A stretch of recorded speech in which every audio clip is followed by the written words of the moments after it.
আজকে আমি বানাবো মোচার ঘন্ট।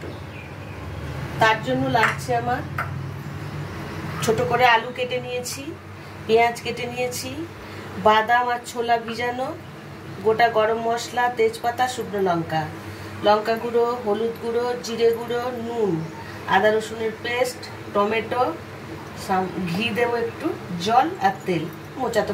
মোচাটা কেটে আমি জল ঝাড়া করে দিয়েছি। এখন আমি গ্যাসটা জ্বালাবো।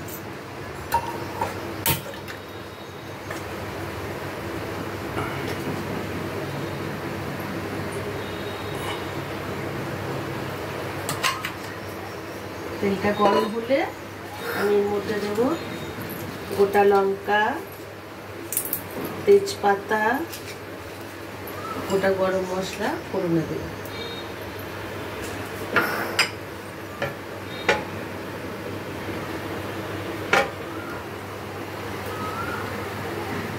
তেল গরম হয়ে গেছে, এর মধ্যে আমি দেবো পেঁয়াজ কুচানোগুলো, তারপরে দেবো আলুগুলো,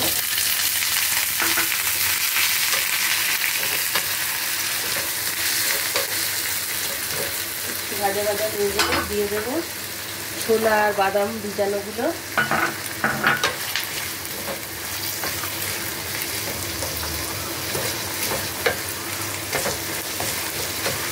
একটু ভাজা ভাজা হয়ে যায়।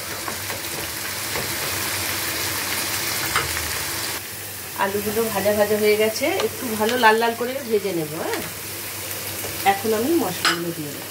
টমেটো কুচনো দেবো, আদা রসুনের পেস্ট দেবো, নুন দেবো, জিরে গুঁড়ো, হলুদ গুঁড়ো, লঙ্কা গুঁড়ো, এগুলো আমি ভালো করে মিশিয়ে নেব।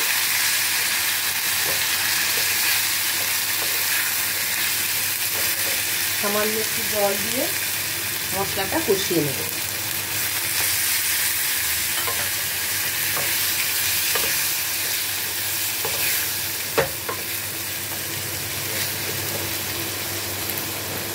এবার আমি মোচাটা দিয়ে দেব।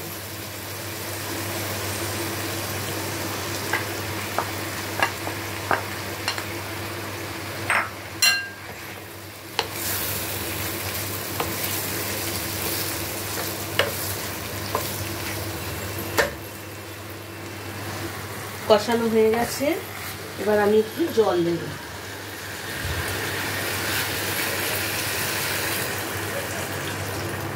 আলুগুলো সিদ্ধ হবে সেই মতো জলটা দিতে হবে।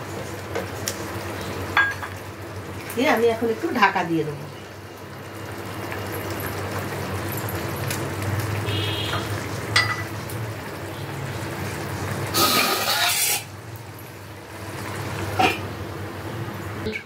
খুলে দেখি, হ্যাঁ রেডি হয়ে গেছে মোচার ঘন্ট।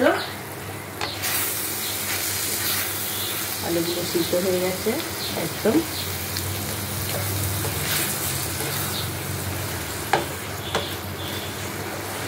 এখন এটার মধ্যে আমি 1 চামচ ঘি দেব, দিয়ে নামিয়ে নেব।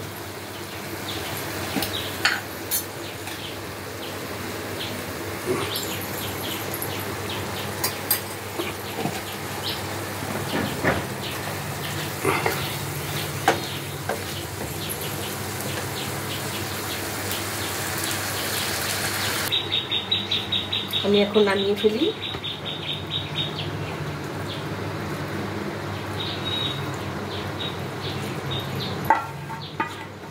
রেডি হয়ে গেছে মোচার ঘন্ট। গরম ভাত, রুটি, পরোটা সবকিছুর সাথেই যায়।